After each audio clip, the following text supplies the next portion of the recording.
आपके भीतर जो शिव विराजमान है, आपके भीतर जो शंकर विराजमान है, धर्म पत्नी के भीतर जो भगवान शिव आकर विराजमान हो जाता है, वो पति से कहती है बाबा की कथा कराना है, दोस्त इकट्ठे करो। 8-10 दोस्त इकट्ठे कर लिए, 4-6 दोस्तों की टीम बना ली, 15 दोस्त इकट्ठे कर लिए, थोड़ा थोड़ा धन इकट्ठा करा और 15 लोगों ने मिलकर वो कथा का आयोजन कर लिया। जनमानस का जरा विचार करिएगा, 15 दोस्त मिलकर, 15 सहेली मिलकर, 15 मित्र मिलकर जब ये कथा का दिव्य आयोजन कराते हैं और इतने सारे शिव भक्त जब आते हैं और इन शिव भक्तों का जब आशीर्वाद कथा करवाने वालों को मिलता होगा तो उनकी तो जिंदगी सार्थक हो जाती होगी, उनका जीवन सार्थक हो जाता है। भाई पैसा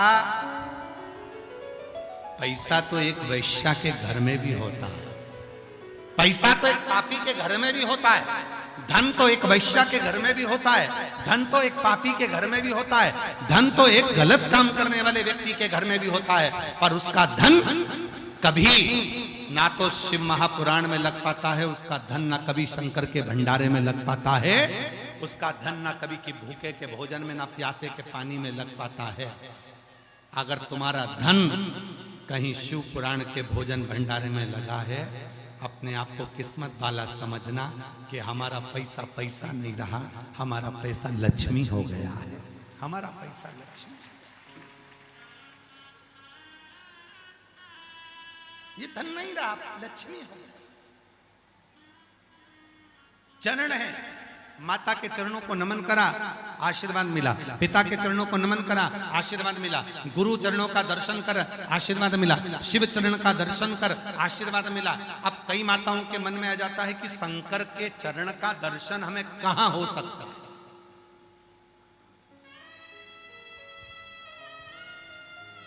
शिव के चरण का दर्शन हमें कहां हो सकता है? भगवान शंकर के चरण का दर्शन हमें कहां? कितने लोगों को भगवान शिव जी के चरण का दर्शन करना है? हाथ उठाओ जरा। सबको करना है शिव जी के चरण का दर्शन? बस तो फिर यहां से जाते जाते कर लेना। कहां होगा? किसी बेलपत्र के पेड़ के नीचे जाना, उसकी जड़ का दर्शन करना मेरे शंकर के चरण का दर्शन है। किसको माता पार्वती का दर्शन करना है? बेलपत्र के वृक्ष के मध्य भाग का दर्शन करिए, डाली का, मेरी मां जगत जननी का दर्शन है। किसको भगवान गणेश का दर्शन करना है? किसी बेलपत्र के वृक्ष के नीचे जाइए, उसकी जो डालियां बाहर निकल रही है उस डाली का दर्शन करिए, भगवान श्री गणेश का दर्शन होगा। और किसको माता लक्ष्मी का दर्शन करना है? भगवान शंकर के दरवाजे की चौखट का मात्र दर्शन कर लीजिए, लक्ष्मी का दर्शन होना प्रारंभ हो जाता है। ये दर्शन है, ये दर्शन। शिव के चरण का दर्शन, बेलपत्र के वृक्ष की जड़ का दर्शन।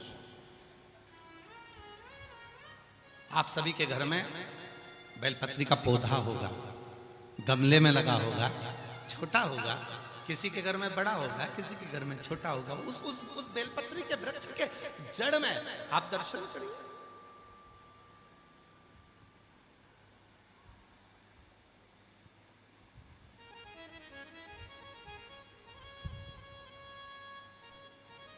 और जहां बेलपत्री का पेड़ होता है, वृक्ष होता है, उसकी जड़ में जब शिव चर्चा हो, भगवान शंकर का स्मरण हो, भागवत हो, रामायण हो, गीता हो, स्मरण हो, वो सुख देता है।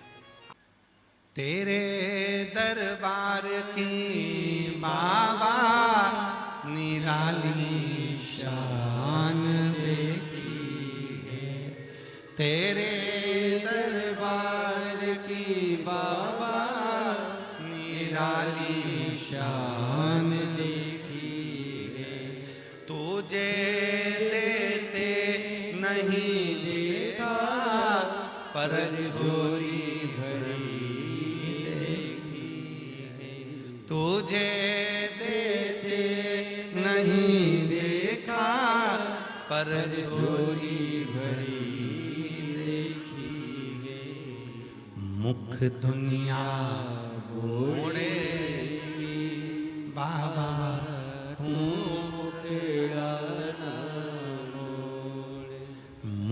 दुनिया बाबा तू मुखड़ा ना मोड़, मेरी लगी परी दीनो बाबा तू मैनू लगी परी दीनो बाबा तू। शिव के प्रति समर्पण का भाव, शंकर के प्रति तुम्हारे भाव को निर्मल, कहीं भटकना नहीं। जाओ शिव जी के पास। कोई कितना ही कह दे वो इतना महान व्यक्ति है, उसके पास चलते हैं, वो कुछ कर देगा, वो कुछ कर देगा। ना ना ना, कोई कुछ नहीं करेगा। करेगा तो मेरा देव अधिदेव महादेव करेगा। भटकना नहीं, इधर उधर जाना मती। अगर दुख आया है, तकलीफ आई है, कष्ट आया है, बीमारी आई है, कोई परेशानी आई है, कर्जा हो गया, बच्चों को पढ़ाना है, तकलीफ है, घर में 1 रुपया नहीं है, मंदिर जाना चालू करो, 1 लोटा जल चढ़ाना चालू करो। पर जल अपने घर का होना चाहिए, अपने घर से जल लेकर जाओ। क्यों? क्योंकि सुदामा जी की पत्नी, सुदामा जी की कथा आपने सुनी होगी श्रीमद् भागवत। सुदामा जी की पत्नी अपने पति से कहती है कि तुम जा रहे हो तो थोड़ा सा तंदूर लेकर भगवान कृष्ण के पास जाओ, भगवान कृष्ण के पास तंदूर लेकर जाओ, थोड़ा सा चावल लेकर जाओ, थोड़ा तंदूर लेकर जाओ। क्यों? क्योंकि सुशीला को मालूम था, सुदामा जी की पत्नी को मालूम था कि मेरे द्वारकानाथ जब ये तंदूर खाएंगे, मेरे भगवान कृष्ण जब चावल खाएंगे, जब वो तंदूर खाएंगे, चावल खाएंगे, तब वो चावल की दशा देखकर पहचान जाएंगे कि हमारे घर की दशा क्या है। उसी तरह शंकर के मंदिर में जाना, अपने घर से 1 लोटा जल लेकर जाना। जो हंडा भरा है, मटका भरा है, तुम्हारे घर में जो पानी है, उस पानी को लो और लेकर उस पानी को भगवान शिव को चढ़ाने जाओ। क्यों? क्योंकि भगवान शंकर को तुम्हारे घर की दशा मालूम होना चाहिए कि कितना दुख है, कितनी तकलीफ है, कितना कष्ट है, कितनी बीमारी है, कितनी परेशानी है। और याद रखना, परेशानी का पता चलता है तो रसोई घर से चलता है। लड़की वाले लड़के वाले का रसोई घर देखते हैं कि मेरी बेटियां भोजन बना बना के तो कहीं मर ना जाएगी। रसोई घर देखा जाता है कि चौका कैसा है, खाने वालों को देखा जाता है इनके घर में भोजन कैसा बनता है, इनके घर में क्या बनता है, इनके घर में भोजन कौन बनाता है। रसोई घर देखकर बेटा बेटी का संबंध हो जाता है। रसोई घर अच्छा है, बनाने वाले हैं, परिवार संभालने वाला है, बर्तन मांजने वाली है, झाड़ू लगाने वाली है, ये सब देखा जाता है कि भाई ठीक है। तो भोजन रसोई घर देखकर, उसी तरह चावल देखकर भगवान कृष्ण ने सुदामा जी को 3 लोक का राज्य दे दिया था। उसी तरह तुम्हारे घर का 1 लोटा जल जब शिव जी के मंदिर में जाएगा तो मेरा महादेव तुम्हारे घर की दशा देखकर तुम्हारा भंडार भरना प्रारंभ कर दे।